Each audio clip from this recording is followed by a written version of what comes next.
Percy the Small Legend has always been really useful on the island of Sodor. He is always happy to be working on Thomas's branch line. One day, he arrived at Farquhar Station to drop off the passengers. Then, he was uncoupled from the coaches to get filled up with water by the tower. Soon enough, he stopped by the water tower to get filled up. Ooh, I'm exhausted of taking passengers. I could really go for a rest. Just then, his driver ran up. Let's get a move on, Percy. We have a load of supplies to take to Knapford Harbor. Alrighty then, driver. Let's go. So Percy left the water tower and went to fetch the freight cars. As soon as he was coupled up to the freight cars, he left Farquhar. On the way to Knapford Harbor, he puffed past Terrence's field. Hello, Terrence. Hello, Percy. How's it going on the branch line? But Percy didn't have time to respond because he was soon out of sight. Soon he arrived at Knapford Harbor, and he rolled to a stop. Once he was uncoupled, he puffed away to head back to Farquhar. Elsewhere, Splatter and Dodge were sitting on the siding near Knapford Station. They were having a conversation. You know, Splatter, someday we could play tricks on those steam engines. Or maybe we could trick that rusty red scrap iron or that galloping sausage. Or we could play tricks on those stupid check engines. They saw Percy coming down the line. Then he blew his whistle loudly, which frightened the diesels.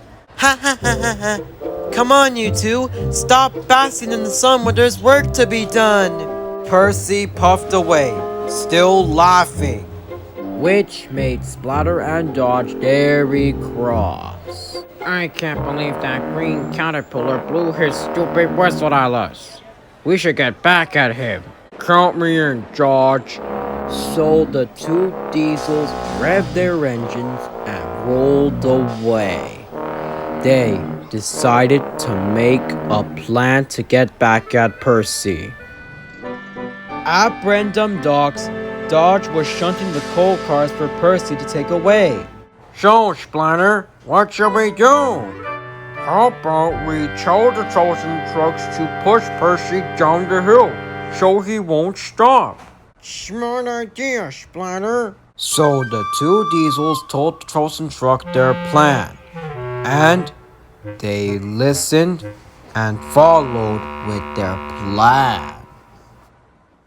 Soon, Percy arrived at the docks. He coupled up to the freight cars and left.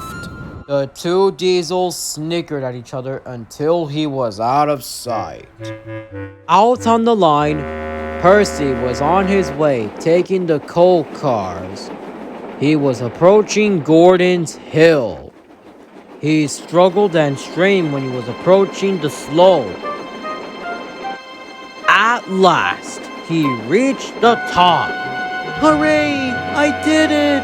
Push it now! Wait, what? No! On! The troublesome trucks began to push Percy down the hill. He couldn't stop because his brakes were jammed. Help, I can't stop! Edward was at Crosby, picking up passengers. Just then, he saw Percy speeding down the track. Edward was surprised. The troublesome trucks pushed him on and on.